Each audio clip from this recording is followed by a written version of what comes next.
There's a new kid on the block in terms of horse racing in South Africa, and that's 4Racing. Its aim is to make horse racing more inclusive in the country. And joining me now on the line to discuss this is new CEO of 4Racing, Fundi Sithebe. A very good morning to you, Fundi. Such a pleasure to be in your company this morning. A big weekend, Cape Town Met happening today. But indeed, thank you so much.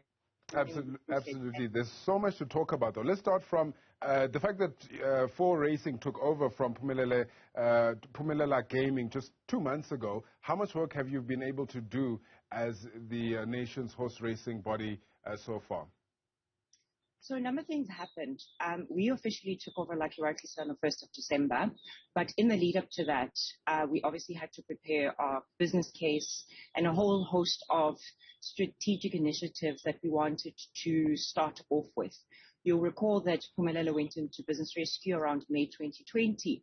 So at the time that we started the transaction, the business was quite in a sad state, so to speak, financially, operationally. A number of things had to be put in place.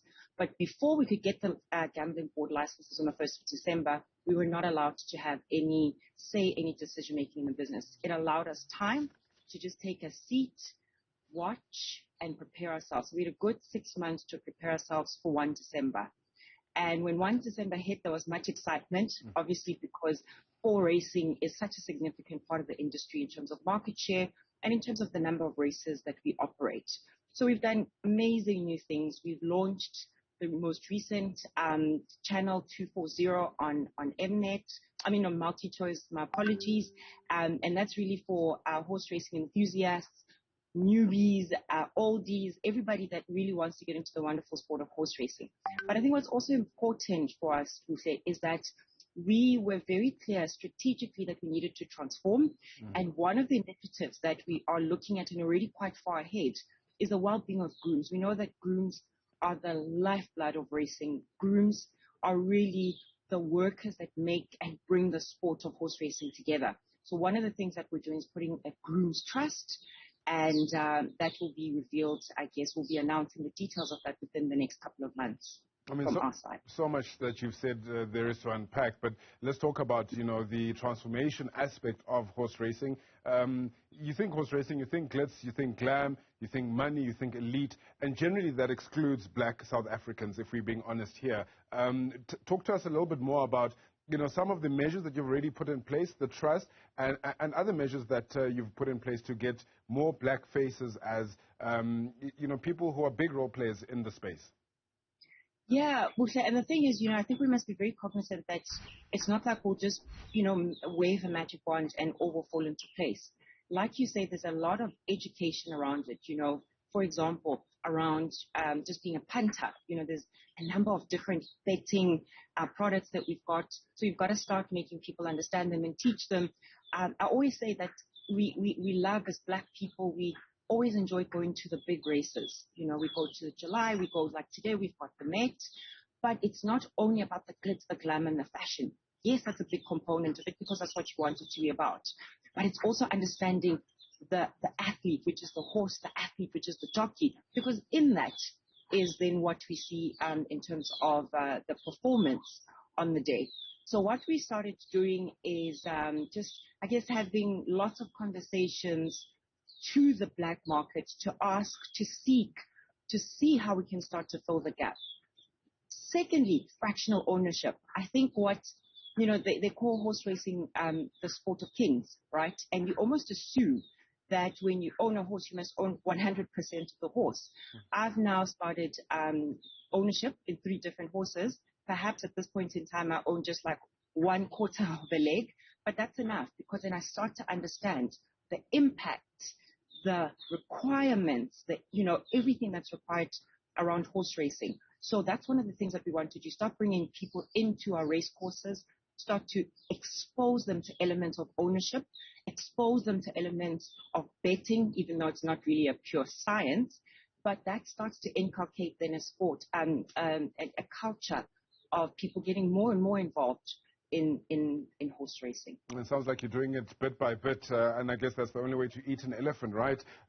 There's been a substantial increase in the stakes for this year. 207 million rand as opposed to last year's 186 million rand, specifically for Gauteng, Western Cape, and the Eastern Cape regions. That was I found that quite interesting. Where did that money come from? So it came about two things, for two reasons. First reason is, over the years, perhaps in the last 10 years, we've seen a decline in our breeding patterns. So our horse population is significantly declining. And what that means is that you have limited horses, and that starts to impact the quality of the race meetings that you've got.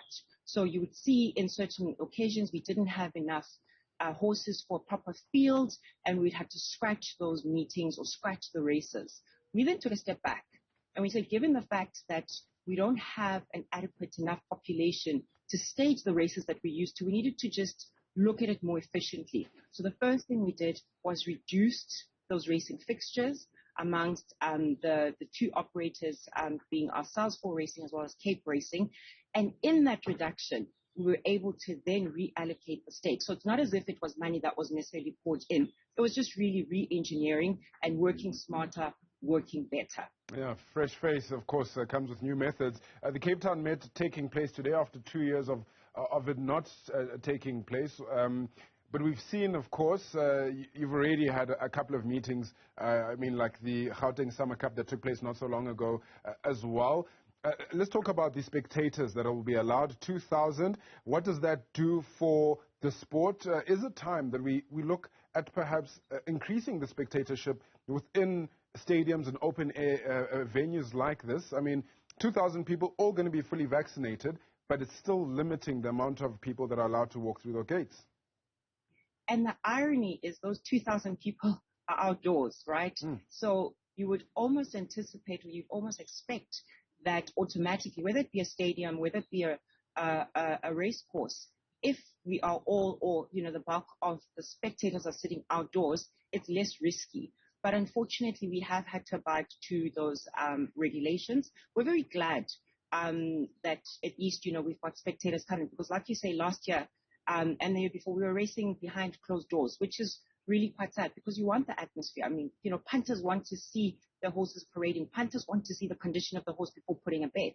So at least we're allowed to do that. But like you say, the Cape Met is a shadow of what it was, 3, 4, 5 years ago, when you'd have literally 10,000, 15,000 people on course. So it is significantly reduced, but we've tried to make the most of it. The theme this year is the Glam Garden, and everything is set up outside, and we're really just hoping for a good, sunny, healthy day outside, outdoors, beautiful fashion, and incredible lineup of horses and jockeys today. Now, what does that limiting of people then do for the bottom line, gate takings and earnings?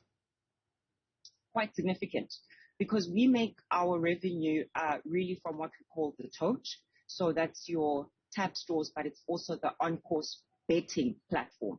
So what it does, you've got 2,000 people. Let's say at best 20% of those will physically then go, put in their cash bets.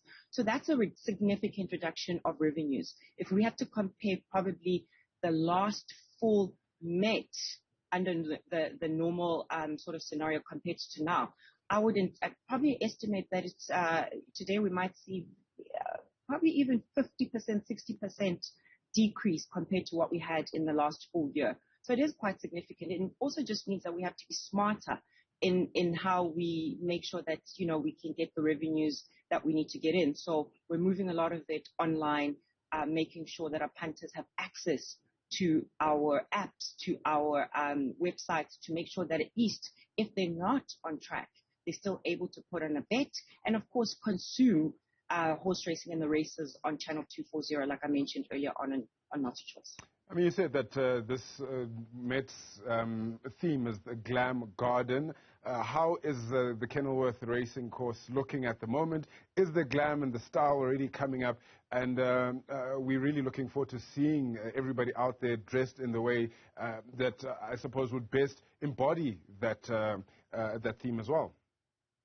So I think what's an advantage is because, it's so early in the year, people have been really looking forward to the Met. So there's a beautiful setup in terms of just the seats, the allocation, picnic areas, a beautiful stage because we've got a number of DJs, including Zex Bantwini, DJ West coming through. So there's liveliness. It's colorful. I mean, it really is popping. Pink, white, yellow, green, every single color. We've really tried to make sure that even though it's limited numbers, we have as much fun and much access to those limited numbers, the 2,000 people that are there. So we're hoping to see great fashion hats, the glamour, the glitz, and most importantly as well, the glamour and the glitz in the dressing rooms with the jockeys. The one thing that we're trying to also do is start to bring them more into the spotlight, because they themselves are also the athletes of the sport.